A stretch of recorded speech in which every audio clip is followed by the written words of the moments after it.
perempuan sekarang tuh karepe opo yo? Wah, kalau untuk apa namanya? Selfie. Oh. Terus flexing. Udah gitu mejeng. Masya Allah.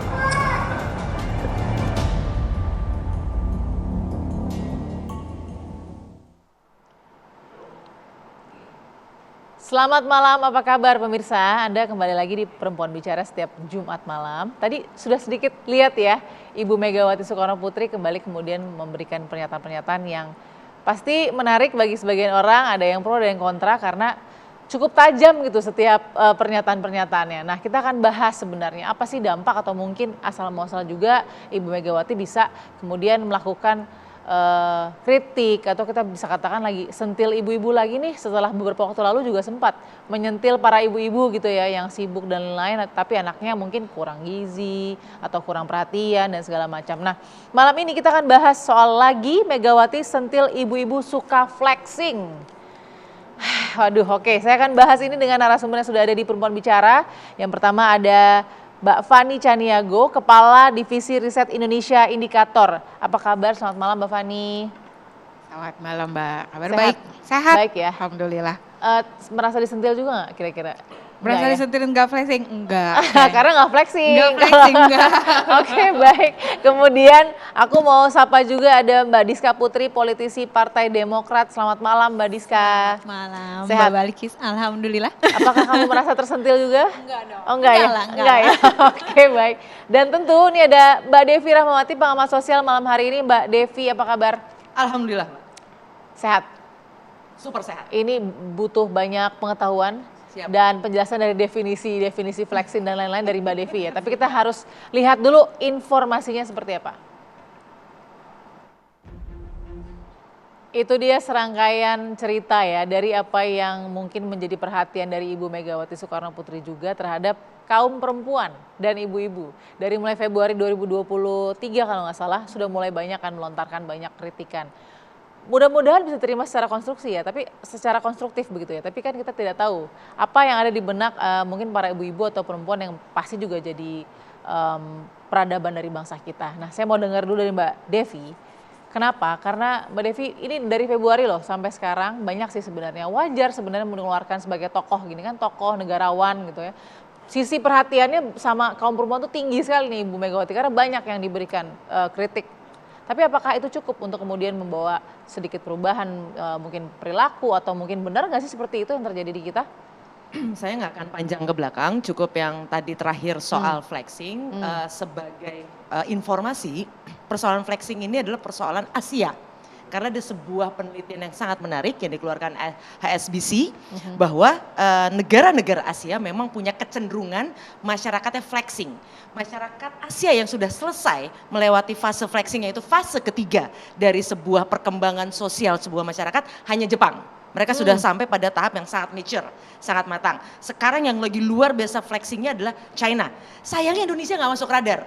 India belum sampai fase itu, masih di tahap awal. Nah itu menarik gitu ya. Nah, dan yang menarik bicara China, presidennya yang sekarang Xi Jinping ini sudah bicara ini dari 10 tahun lalu, 2013, bahkan sangat serius sampai mengeluarkan aturan dan menangkap lebih dari 2.600 tokoh-tokoh politik mereka yang dianggap mendemonstrasikan kemewahan, hidup hedonis yang sangat ditentang. Kenapa? Ya. Karena Cina belajar dari Barat yang memang sejak 1870 sudah diprediksi oleh pakar Barat sendiri, mereka memang sengaja menyuntikkan penyakit pamer itu ke seluruh dunia demi kepentingan ekonominya. Dan ujungnya 2009 Yunani ekonominya jatuh, lalu ada masalah di Inggris, di Amerika yang ditengarai karena para eksekutifnya, para orang-orang kayanya lebay gitu ya, hedon, flexing, yang kemudian menggunakan kekayaan yang tidak semestinya yang ujungnya membuat rakyat menderita. Jadi menurut hemat saya, poin yang disampaikan oleh Ibu Mega kalau kita jernih melihatnya, ini bukan suatu hal yang baru dan sangat penting. Artinya negara-negara yang jauh lebih besar dari kita sudah sangat serius dan bahkan mengikutinya sampai ada aturan-aturan untuk memastikan bahwa ini tidak berhenti hanya pada himbauan, tapi juga aksi nyata menghentikan praktek-praktek yang sangat tidak produktif bagi bangsa. Jadi kalau kata diksinya itu diambil bisa jadi penyakit ya, tanda kutip tuh penyakit sosial. Ya, itu polusi masyarakat. Polusi gitu, itu masyarakat. sangat berbahaya karena ujungnya adalah penderitaan yang lebih besar. Ketika ekonomi masyarakat terpuruk akibat sebagian orang demi kelihatan keren lalu mengambil yang bukan haknya, disitulah malapetaka dimulai. Oke, ini menarik soalnya ada kata penyakit dan polusi. Ini kita sedang mengalami juga polusi ya. Bukan hanya polusi udara nih, tapi kemudian polusi masyarakat yang namanya flexing tadi. Saya mau dengar juga dari Mbak Diska deh. Mbak Diska, gimana Mbak sebagai politisi muda dari Demokrat nih melihat kritik itu dan kemudian melihat realitasnya di masyarakat? Silakan. Kalau menurut saya tentu yang pertama sekali, Ya. despite all of the controversy ya, terlepas dari berbagai kontroversi yang dilakukan oleh Ibu Mega dengan banyak pernyataan-pernyataannya, tapi tentu kita juga harus melihat beliau sebagai tokoh politik yang besar, tokoh politik perempuan yang saya sendiri melihatnya sebagai role model, karena dengan berbagai ekspektasi yang harus dihadapinya sebagai perempuan dalam konstruksi sosial masyarakat di Indonesia, dia berhasil masuk dan maju menjadi pucuk pimpinan politik. Jadi itu menurut saya adalah satu yang despite its controversy, satu background yang tidak bisa dielakkan. Kita tidak bisa mengelakkan bahwa dia adalah salah seorang tokoh politik yang luar biasa berpengaruh saat ini bahkan di Indonesia.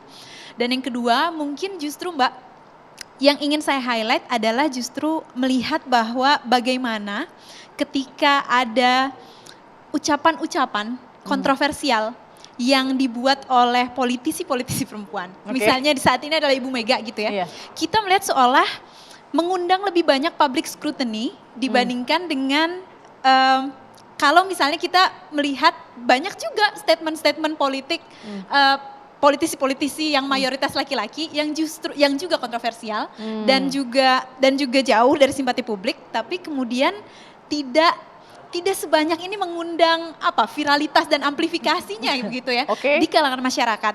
Dan ini menurut saya adalah jadi di sini saya melihat bahwa justru krisisnya adalah bukan pada kontroversi yang dilontarkan oleh Ibu Mega, tapi justru menurut saya adalah krisis bahwa sedikitnya keterwakilan perempuan untuk bisa menyuarakan apa yang sebenarnya terjadi di masyarakat saat ini. Yang benar-benar sebenarnya keterwakilan perempuan yang harus menjadi pekerjaan rumah kita saat ini. Jadi bahwa menurut saya yang sekarang adalah ini bukan masalah kontroversi satu ucapan pidato politik Ibu Mega yang seringkali kita dengar di berbagai, tapi justru ini adalah krisis kurangnya representasi politik perempuan yang ada di Indonesia saat ini. Sehingga jadi maksudnya hanya Bu Mega aja nih yang bisa bersuara so far? So far kita lihat bahwa sejauh ini Bu Mega adalah tokoh politik paling berpengaruh di Indonesia. Bukan hanya tokoh politik perempuan ya, tokoh politik berpengaruh di Indonesia. Banyak sekali.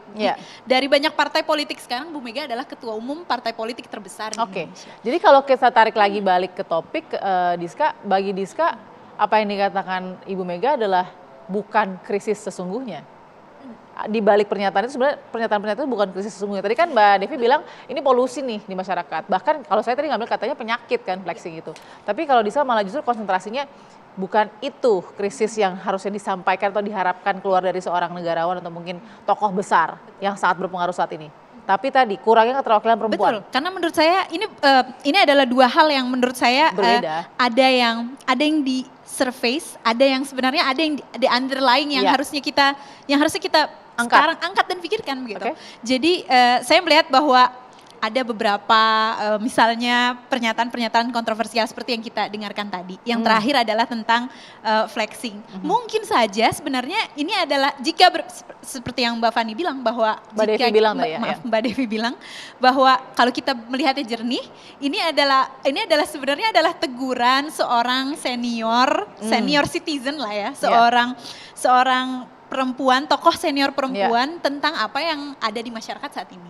Tapi mungkin cara penyampaiannya yang mungkin menjadi kontroversi kemudian. Tapi justru menurut saya yang lebih menjadi alarming adalah bahwa saat ini justru kita memang minim sekali krisis politik keterwakilan perempuan di Indonesia. Perspektif Diska sebagai politisi perempuan dan melihat skala prioritasnya justru ada di situ. Betul, Oke. betul. Baik, saya mau ke Mbak Fani nih sebagai Kepala Divisi Riset Indonesia Indikator.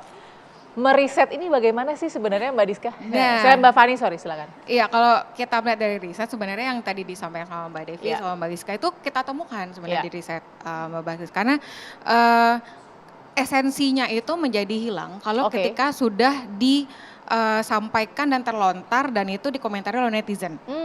Karena dari kita lihat dari latar belakangnya nih tanggal 21 sebenarnya Bu Mega sudah menyampaikan mengenai stunting. Oke. Tanggal 21 berbicara mengenai generasi emas, sedangkan kita mau 2024 ada generasi emas yang akan jadi pemimpin nih nantinya di Indonesia. Oke. Tetapi stunting tidak diperhatikan nih. Tanggal 21 stunting nggak muncul, maksudnya tidak ramai jadi pembahasan. Oke. Tetapi ketika stunting didekatkan dengan flexing, ramai. Jadi Ini ya datanya Mbak Fani ya? iya, Oke. jadi ini dari media sosial. Apa kita yang bisa dibaca di sini? mungkin kita bisa lihat data yang setelahnya yang kita melihat tanggal 21 itu pembicaraan mengenai Ibu Mega itu lumayan besar, tetapi tidak sebesar tanggal 22 ketika Bu Mega menyampaikan mengenai stunting dan flexing begitu. Jadi kita melihat bagaimana di media sosial ataupun media netizen itu fokus kepada esensi yang membuat kontroversi. Iya. Iya. Sedangkan tadi kalau dari sisi politisi perempuan bilang bahwa sebenarnya seharusnya kita melihat kepada apa yang disampaikan barangkali Oke. dan masyarakat bisa melihat, tetapi persoalannya di media tidak akan menjadi viral kalau tidak menarik perhatian orang. Kalau tidak ada yang membuat wah dan heboh begitu. Dan kalau kata-kata flexing itu kan memang menjadi hal-hal yang dalam beberapa waktu terakhir itu diperhatikan ya. Ya. Mungkin juga dulu ada kasus robot trading, pelakunya juga flexing segala macam. Ya. Jadi udah buruk sekali sebenarnya kata-kata flexing dan kemudian dilekatkan pada perempuan. Nah ini kan sebenarnya kita jika kita menilik lagi nih Ya. Mbak Balkis itu dari 2023 dari awal itu memang benar Bu Mega itu konsisten berbicara mengenai stunting. Begitu. Jadi dari bulan Januari, Februari, bahkan kalau dari data kita dari seluruh pemberitaan media online di Indonesia yang berbicara mengenai stunting itu satu-satunya politisi yang Ya. tidak terkait dengan kepala daerah atau pemimpin, hanya Bu Mega yang bicara stunting. Oke, jadi- Selebihnya adalah kepala daerah, Pak Ya. Jokowi dan lain-lain. Jadi kita bisa melihat bahwa memang fokus Bu Mega ini berbicara mengenai stunting begitu. Oke, jadi ada isu nasional yang benar-benar diangkat justru Yang dalam diangkat, satu tahun benar. ini ya oleh Iya. Ibu Mega. Oke, kita akan bahas selanjutnya lagi nanti Mbak Fani, Mbak Devi dan juga Mbak Diska. Kita undang dulu ibu kita satu ini, Ibu Rosin Ilyas, aktivis anak dan perempuan. Selamat malam Ibu Rosin, silahkan. Bergabung dengan Perempuan Bicara nggak apa-apa, nanti kita akan bahas ya sama Bu Rosin Ilyas juga ya, gimana kemudian pernyataan-pernyataan dari Ibu Megawati Soekarno Putri yang kemudian menggarisbawahi kepada ibu-ibu atau kaum perempuan yang dikatakan suka flexing. Tapi mungkin kondisi keadaan banyak yang stunting nih anak-anaknya. Sesaat lagi di Perempuan Bicara.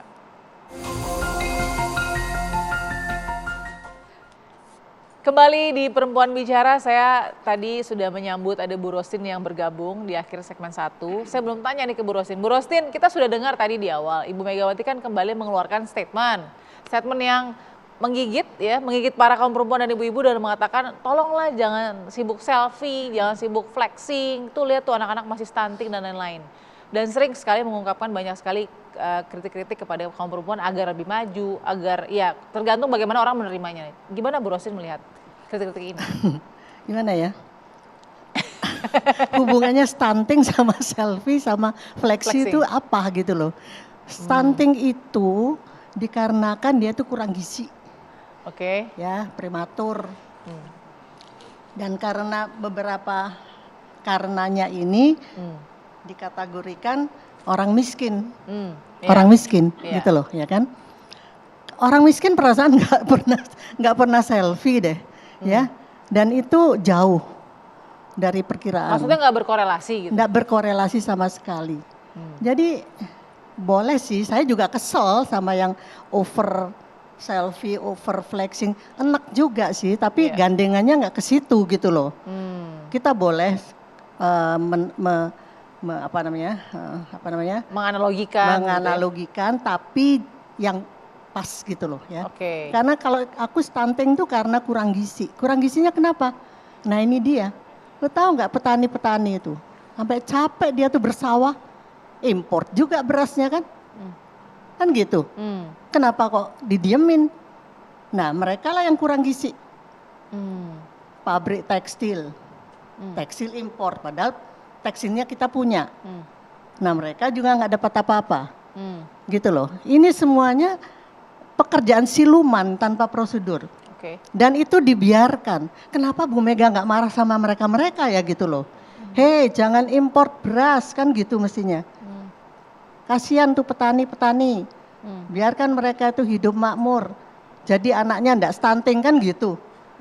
Ya, kalau dengan selfie ya kita memang aku juga nggak suka sih apapun yang berlebihan tuh nggak. Selfie is okay.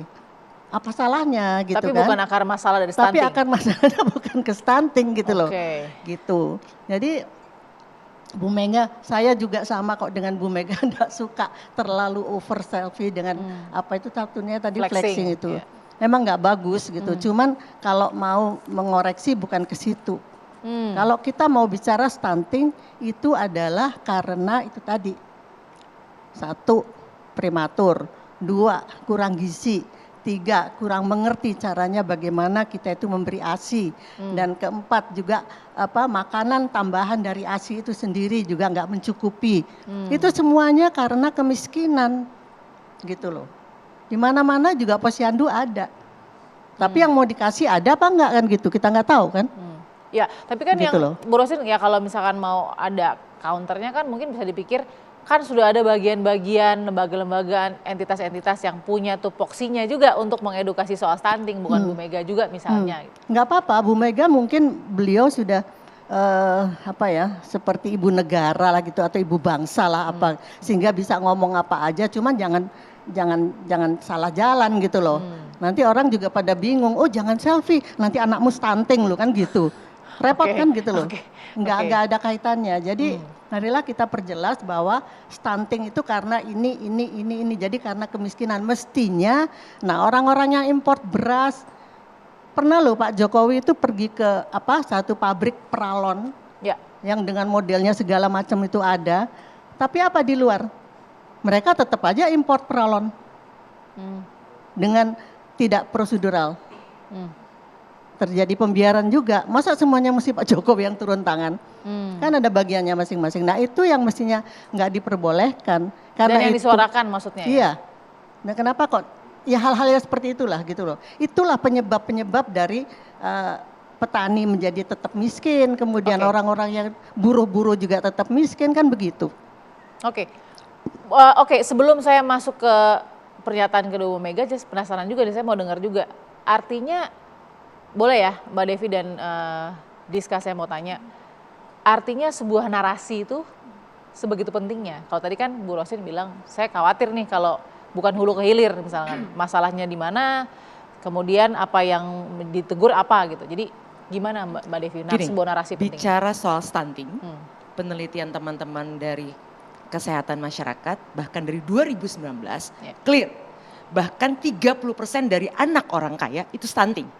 Jadi stunting itu bukan hanya persoalan uang, ini persoalan cara asuh.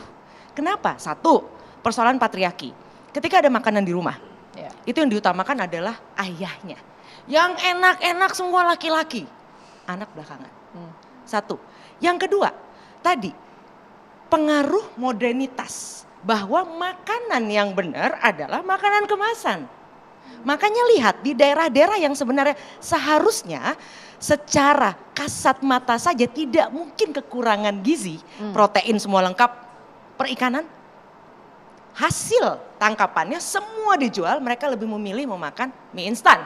Ini realita. Bahkan Pak Jokowi 21 Juli 2023 juga berbasis data menyebutkan yang stunting nggak ada urusannya dengan persoalan hanya miskin atau kaya. Anak-anak orang kaya karena pergeseran pola asuh yang juga sudah terjadi jauh sebelum 2023 ini mengakibatkan anak-anak terpinggirkan. Karena anak termasuk perempuan selalu menjadi individu yang dipinggirkan dalam keluarga. Jadi menurut hemat saya Lebih banyak di pedesaan. Betul, tapi artinya ada datanya. Saya tidak melihat gini, saya kok sebagai perempuan melihat apa yang disampaikan Ibu Mega, kita harus jernih. Oke. Kenapa sih? Kalau saya setuju dengan Mbak Diska, Ya. begitu perempuan yang ngomong, kita cari jeleknya.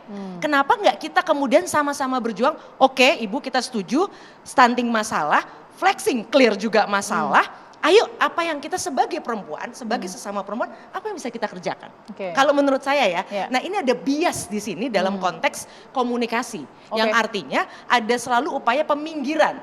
Ketika perempuan yang bicara, udahlah, nggak usah, nggak penting. Ini opo sih? Oke. Menurut hemat saya sepakat dengan Diska. Oke. Kita perlu dalam satu barisan yang sama kalau tujuan kita juga jernih. Oke. Kita ingin bangsa ini maju. Saya mau kasih lurus dulu ke Bu Rosin. Jadi tadi kalau mau dilurusin lagi artinya penting stunting tapi caranya atau gimana kalau dari penjelasan Mbak Devi betul. tadi? Stunting it's okay ya, memang betul di Itu isu nasional, ya. isu nasional ya. Ya. Saya setuju bukan perkara kaya atau miskin ya, tapi memang kebanyakan yang kekurangan Edukasi. gizi. Oke. Tapi kalau toh kita mau mengoreksi gitu, ini bukan masalah laki atau perempuan kalau bagi saya.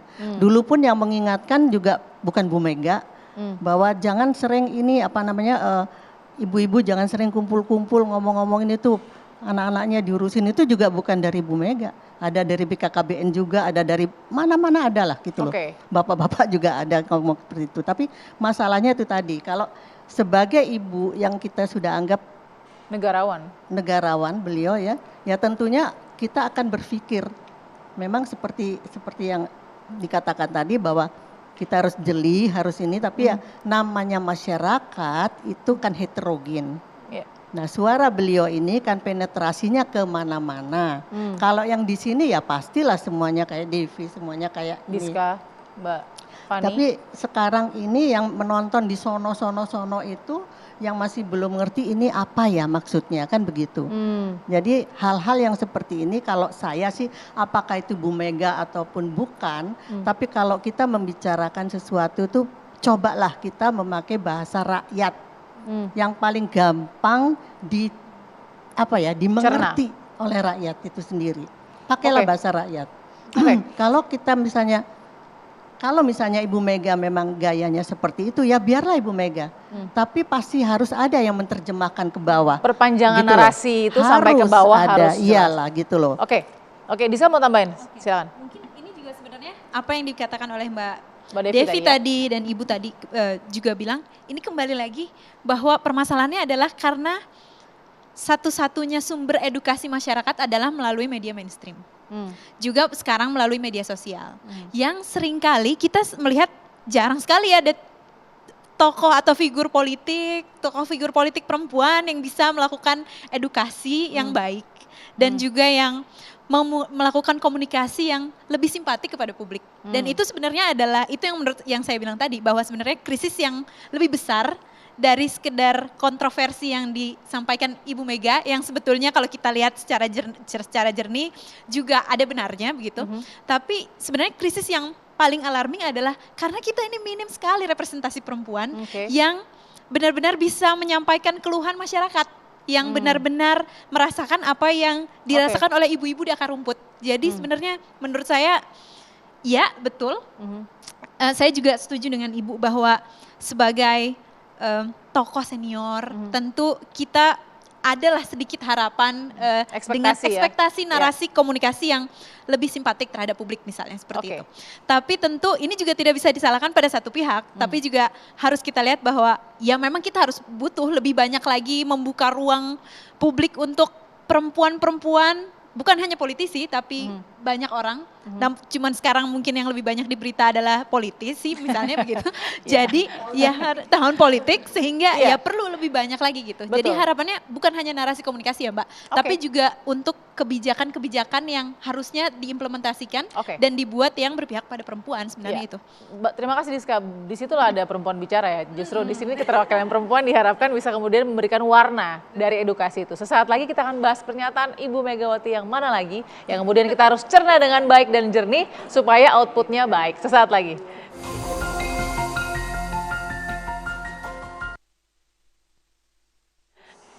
Oke, kembali di Perempuan Bicara. Terima kasih pemirsa. Di Jumat malam ini kita masih bahas soal bagaimana pernyataan Ibu Mega di beberapa waktu lalu.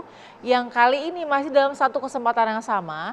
Setelah kemudian Ibu Mega menyentil quote unquote ya tentang ibu-ibu yang suka selfie, suka flexing, tidak memikirkan mungkin kesehatan anak. Saya yakin nggak semua ibu begitu ya. Tapi paling tidak kita lihat setelah itu Bu Mega mengatakan, waduh nanti saya dibully nih sama atau dirundung nih sama netizen atau sama media. Kita lihat pernyataannya ya. Saya urusan stuntingnya dibully, hebat media nih. Terus urusan makan tuh, wah waktu saya bilang untuk ibu-ibu, mbak udah nggak, jangan mikir kalau masak tuh nggak usah selalu minyak goreng. Wah dibully, Ibu Mega tidak empati pada rakyat, gile. Lah padahal saya tuh bilang itu dipotong karena saya bilang bisa dengan bikin kukusan, sayur, dipepes, dipanggang. Lah ini gimana ya?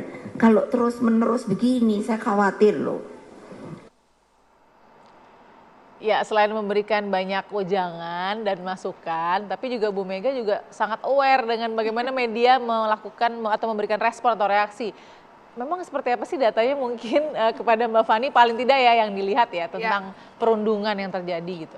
Kalau perundungan yang terjadi pasti banyak, tapi bukan terhadap Bu Mega ya gitu. Kalau di media cyber pasti ada aja gitu. Tapi kalau yang tadi ditakutkan oleh Bu Mega sebenarnya dari datanya itu tidak muncul nih. Jadi pernyataan Bu Mega kan sebenarnya memang benar banyak banget yang dikutip nih. Satu soal tadi flexing, stunting, satu lagi soal jangan dibully nih gitu. Tapi juga ada pernyataan yang lain sebenarnya yang jauh lebih banyak dibahas sama netizen. Kita lihat sambil kita lihat grafisnya tadi ya. Kita lihat grafisnya, ini dia. Jadi ini kan dari 2023 dari awal itu sebenarnya banyak banget yang disorot.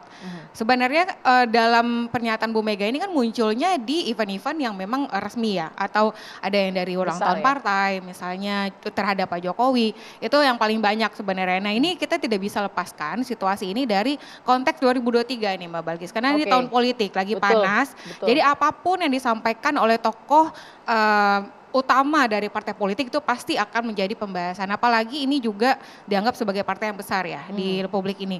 Jadi ini juga banyak banget baik yang pro, yang mendukung ataupun yang kontra di media sosial itu pasti ada. Nah kalau misalnya ditakutkan nih apakah memang banyak yang merundung atau membahas mengenai pernyataan Bu Mega tadi, sebenarnya kecil sekali gitu, cuma 149 engagement gitu. 149 engagement, kecil sekali.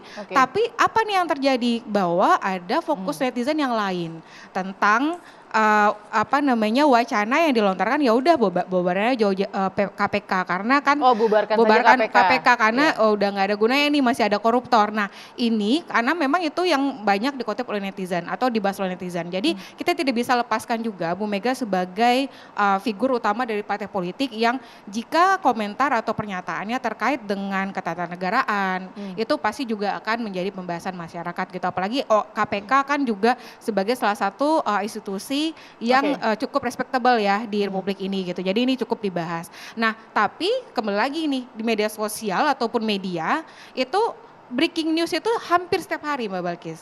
Maksudnya ada aja yang muncul, ada aja yang menjadi trending topik harian gitu. Jadi nggak mungkin yang hari ini muncul besok juga akan muncul lagi dengan kuantitas yang sama, itu kecil sekali kemungkinannya. Jadi kalau misalnya untuk hari ini ada lagi nih isu yang lain, yaitu ada yang dipecat nih dari partai ya gitu. Jadi segala isu itu juga overlapping. Ketika tahun politik itu ya kita akan menantikan setiap harinya itu pasti akan ada aja yang menjadi pembahasan. Boleh tahu nggak sih Mbak Fani kelompok dari di medsos ini seperti apa yang mungkin bereaksi ya terhadap pernyataan Bu Mega? Misalkan tua atau mungkin muda atau mungkin justru anak-anak atau mungkin laki-laki perempuan, gimana tuh datanya? Kalau dari tahun ke tahun sebenarnya yang membahas mengenai politik ya di media sosial itu jarang sekali perempuan.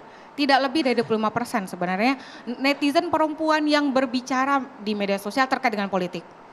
Karena ya kita kalau Mbak Devi tentu lebih tahu bahwa perempuan kan ada spiral of silence gitu. Mereka lebih banyak mengamati dan nggak mau berbicara, takut juga nanti dibully juga di media sosial. Jadi mungkin jadi sebagai silent reader aja gitu. Yang lebih banyak bercuap-cuap, yang lebih banyak mau berantem dan tanda kutip ya, war di media sosial atau di Twitter itu yang lebih banyak gendernya adalah laki-laki. Nah juga terkait dengan isu yang perempuan ini gitu. Ini juga lebih banyak dikaitkan apa yang dibahas oleh netizen laki-laki laki-laki.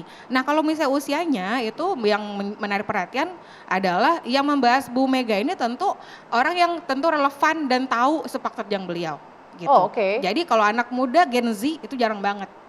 Gitu. Ya. Jadi memang yang usianya 25 tahun ke atas lah yang memang juga sudah pernah memilih, terus kemudian juga milenial ya barangkali begitu gitu. Tapi kalau misalnya untuk usia yang di atas 50 itu sedikit karena memang secara pengguna media sosial itu juga sedikit ya gitu.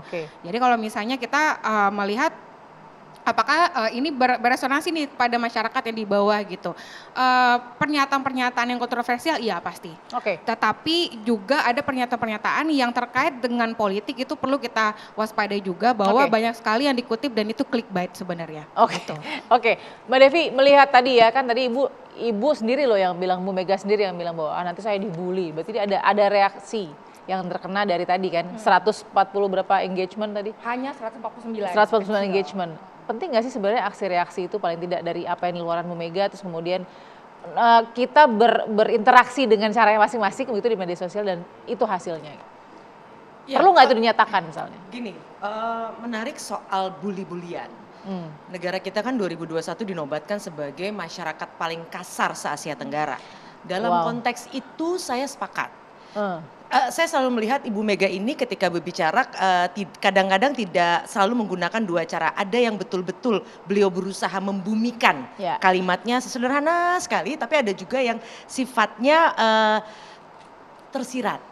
Jadi bukan sebenarnya persoalan apakah beliaunya. Saya yakin tokoh sebesar beliau sudah tahu persis resiko sebagai seorang tokoh. Justru kalau kita sampai dibully, we are somebody.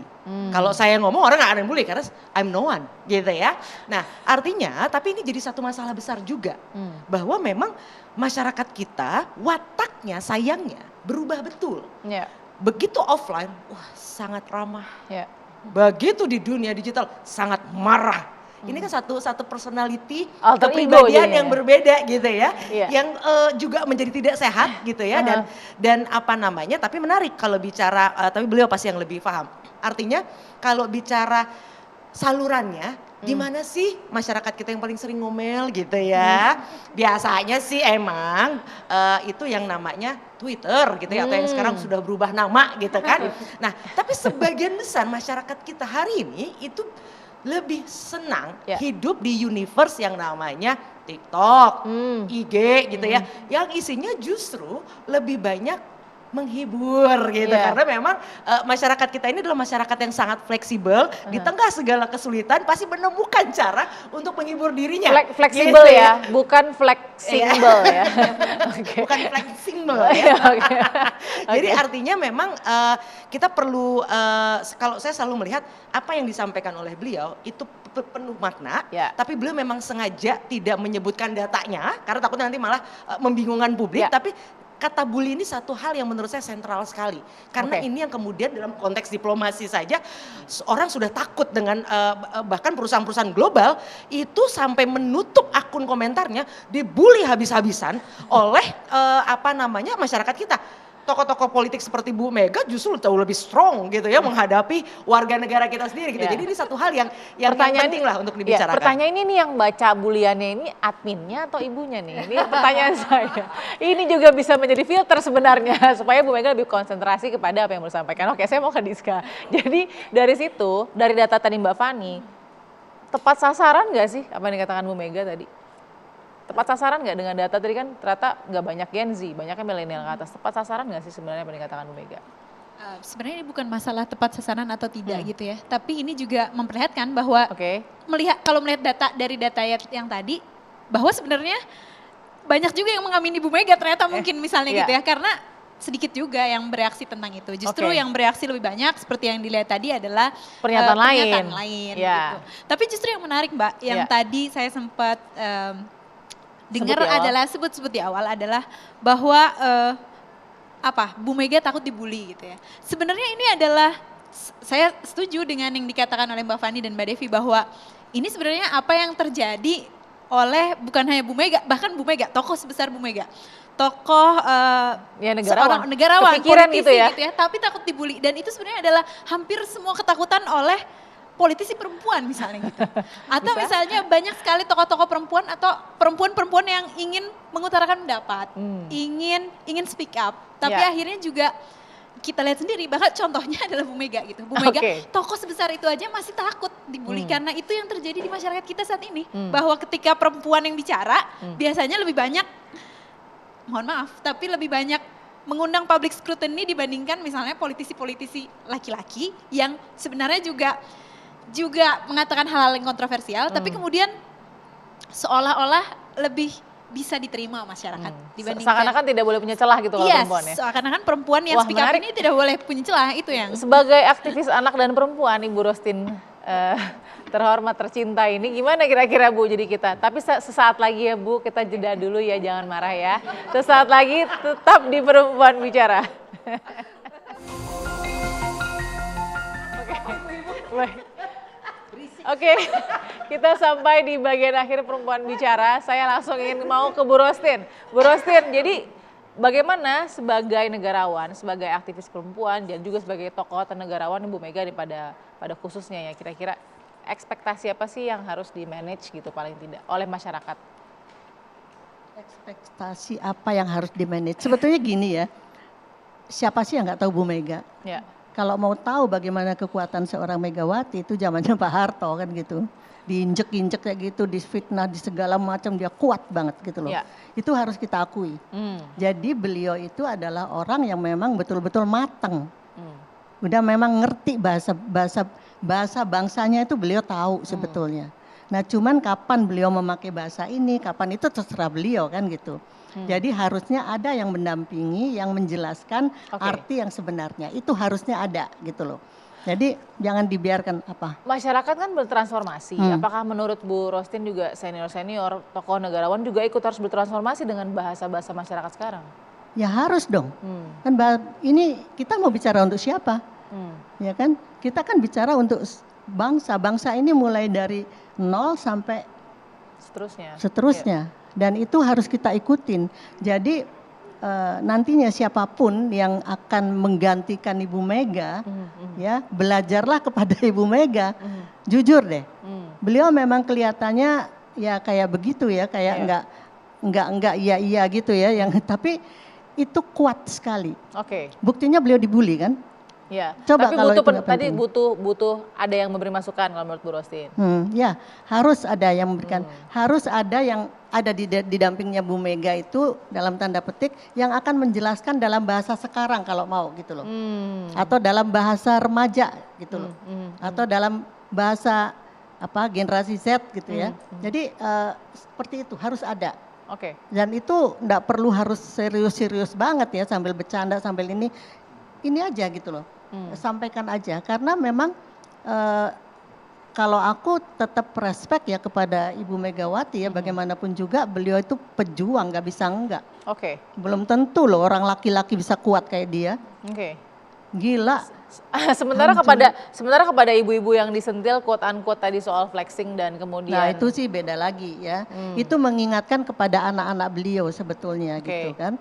Siapa sih yang nggak akan mengingatkan itu, kita juga akan mengingatkan, cuman kalau kita ngapain lo ngingetin kan gitu, siapa lo kan gitu. Tapi kalau Ibu Mega yang bicara itu akan nyampe ke Kapolri, akan nyampe ke apalagi Jenderal Ono, KSAU, KSAL semua kalau itu tentara atau kepada bupati mana itu akan dengarkan semuanya gitu loh. Itu tujuannya sebetulnya untuk Bu Mega, menurut Bu Mega. Terima Nggak ada kasih. yang salah sih.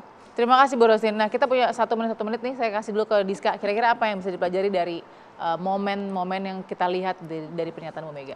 Saya kembali mengingatkan bahwa Bu Mega adalah tetap menjadi role model bagi politisi-politisi perempuan yang berhasil breaking the glass ceiling gitu.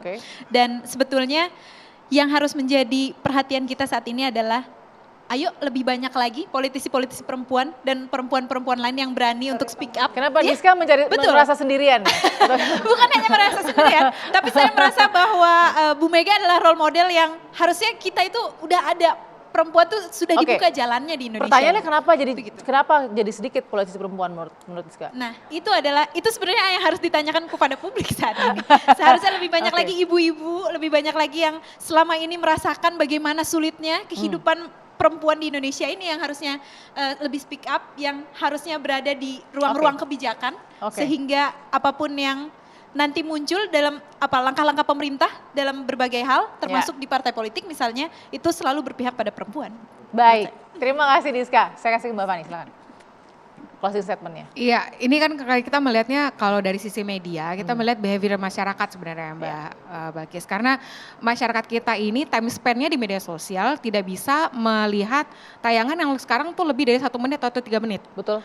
Dan membutuhkan ada hal yang dipotong-potong untuk bisa dikunyah-kunyah oleh masyarakat. Persoalannya adalah tidak bisa message politik itu disimplify seperti itu. Jadinya akan seperti ini nih, ketika yang diambil hanya bagian yang flexingnya saja. Yang diambil soal bagian ibu-ibu pengajian misalnya gitu. Jadi pemotongan-pemotongan pesan-pesan politik atau pesan-pesan yang ditujukan untuk pengambil keputusan, pemerintah dan lain-lain itu dipotong-potong untuk bisa meningkatkan kontroversial dan viralitas yang tetapi manfaat message-nya itu tidak sampai gitu. Berarti ini kritiknya kepada platform media sosial dan konten kreator ya?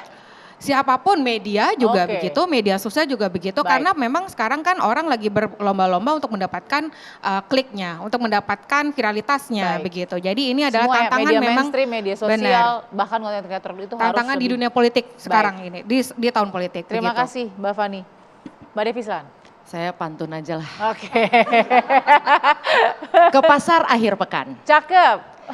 Pulang-pulang bawa buah nanas. Cakep. Ayo terus dukung perempuan demi Indonesia emas. Wah, terima kasih Mbak Devi, terima kasih juga Mbak Fani, Diska dan juga Bu Rostin. Terima kasih sudah bergabung di Perempuan Bicara. Kita masih banyak sekali sebenarnya topik di Perempuan Bicara ini. Kita jumpa lagi minggu depan. Mudah-mudahan tadi bisa jadi pelajaran yang bermanfaat dan ada yang dipetik dari situ. Kita belajar dari seorang Ibu Mega juga dan mungkin memberikan kritik-kritik yang konstruktif ke depannya. Terima kasih sudah bersama kami. Sehat selalu. Sampai jumpa minggu depan. Salam.